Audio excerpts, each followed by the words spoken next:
every doll and where it was put. And we come back a few days later, and like 5 of those dolls was put in a circle in that front room with some other toys that wasn't even there. Like they were having a conference. Yeah, yeah. And then I tried to decipher each of those little trinket toys if those meant something because they were stacked in a particular order. So that boggled my mind for a little while.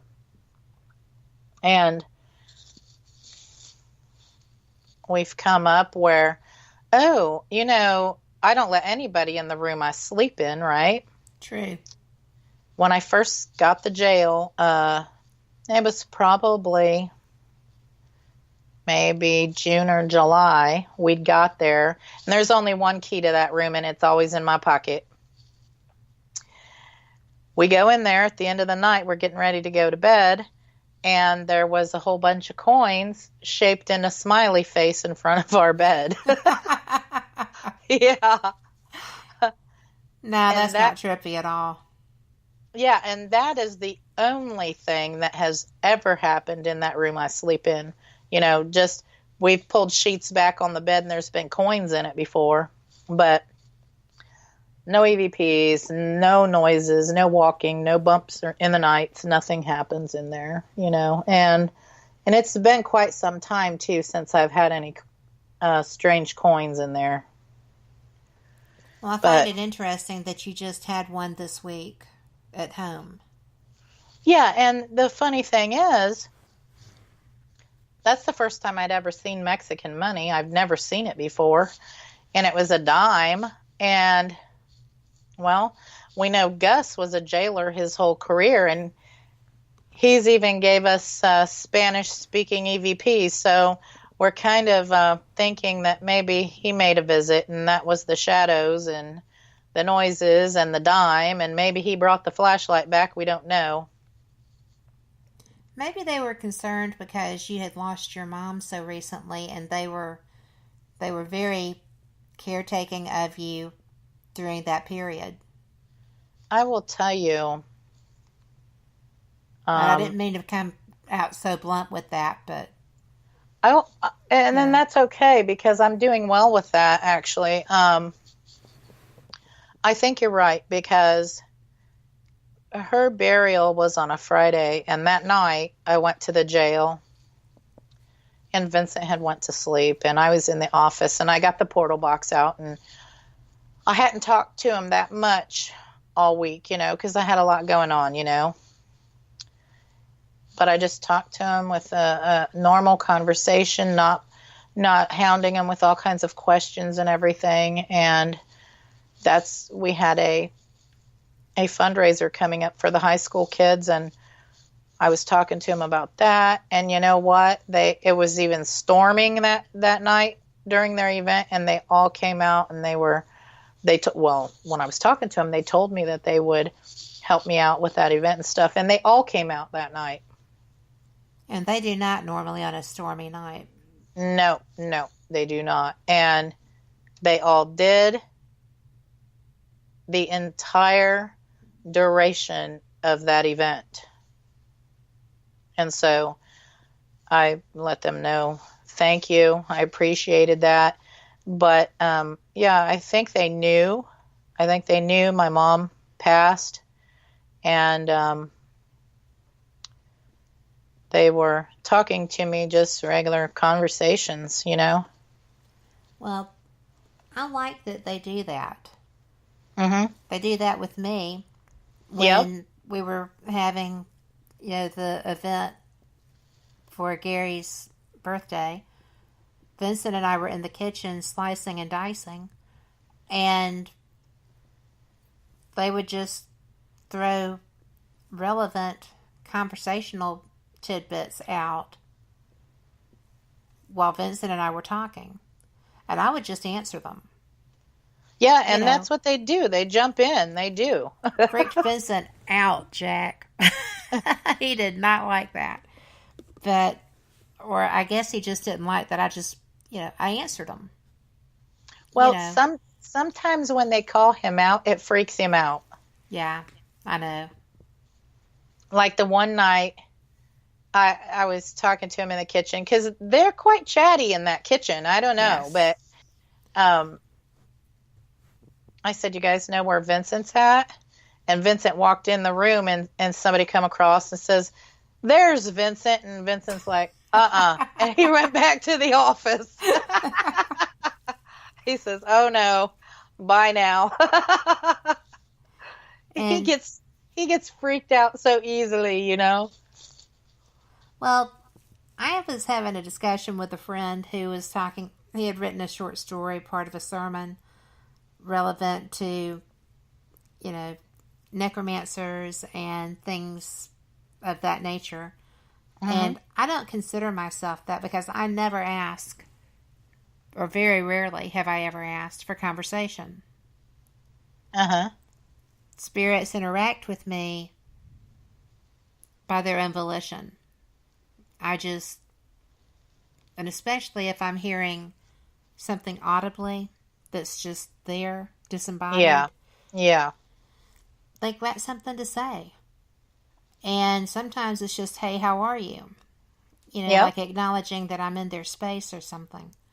But when I'm at the jail, they interact just as a general course of conversation. And that was surprising the first time I experienced that. But I've spent the night in the jail the last 2 times I've been up. And they're, after the very active experience that we had, even Toby said, "You took a shower there?" I said, I put the rules down. There were rules. But it is creepy taking a shower there, because I know they're there, and so it is creepy. Yeah, but I also had my cross with me too. So, I was just really surprised that I rest so well there. And the first time, best sleep there. Oh my goodness. Yeah, that first time though, they were in there because you could feel them, and they were like walking around the perimeter of the room.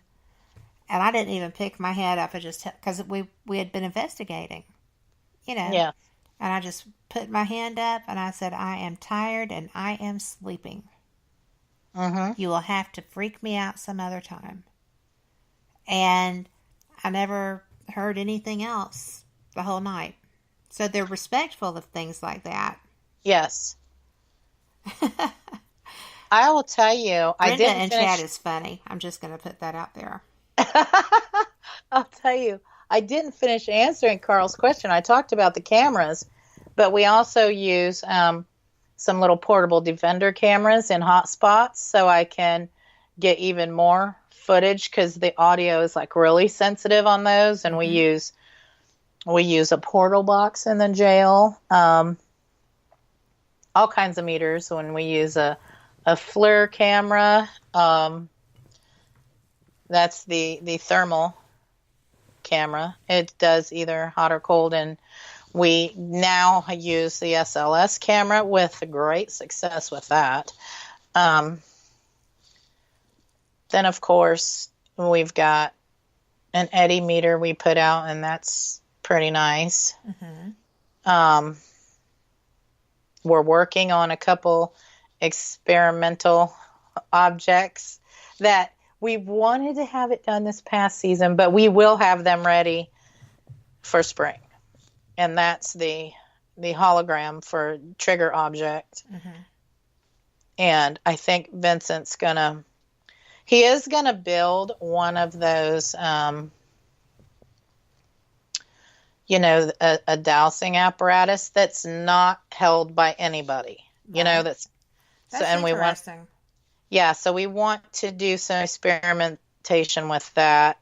And I do get a plasma ball out. I've got kind of a good sized one. I get one of those out now and again. I love using those. And I mean, if something's near it, you can see kind of like where it's at, because it'll draw the Static electricity. Yeah, Yeah. it'll draw the directional towards it. Mm-hmm. Mm-hmm. Well, And then, I just use my plain old recorder and my night oh, vision cameras. oh yes, But I voice have some good recorders. Yeah. recorders. Mm-hmm. So, Yeah, you do got some really good ones. I like those ones you got. I need to get me one like that. well, you can do anything with them. One of the reasons that I bought the Tascam was because Frank Lee had told me that I could use it as a microphone with my iPad when I was going out to California to do interviews and stuff. Uh-huh. And I never have been successful with getting the sound I wanted from it in that capacity. But it is jam up on EVP sessions. Oh yeah. I mean, I listened to Felix's before, and I think he can hear the third floor from the first floor. I think they're so sensitive. Yep. Just neat. I just love stuff like that. Yeah. And we are about 45 seconds away from our second break. We have got more questions in chat, and this is fun. You know, this is one of my favorite locations on the planet. Even though, yeah, we all kind of got mad at each other during an experience there, but yeah, they were being schmucks. They thought I was being one too. So everybody reacted appropriately for the situation. But that being said, we are only going to be gone 2 minutes this time, so we'll be right back.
You're listening to WBHM Digital Broadcasting, the best in paranormal talk, only on Paranormal Experience Radio, broadcasting live out of Birmingham, Alabama.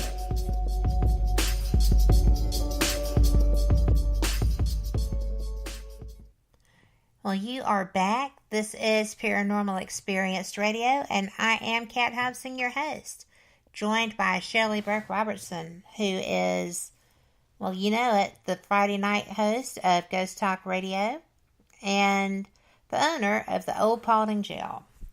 And I am so glad that we're doing this because, you know, I want people to know what good hosts we have and, you know, pretty much what our background is and stuff. I had Denise on with me on Sunday on Fate.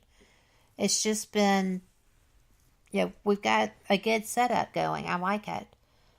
But we were talking about experiences in the jail, and we have a second question from Carl, and he wants to know if either of us have ever been scratched. And I'm going to assume that he means primarily in the jail. And if he means, you know, just in general, he's welcome to clarify that. I have never been scratched at the jail. I don't think I've ever been scratched any place, actually. I've been touched,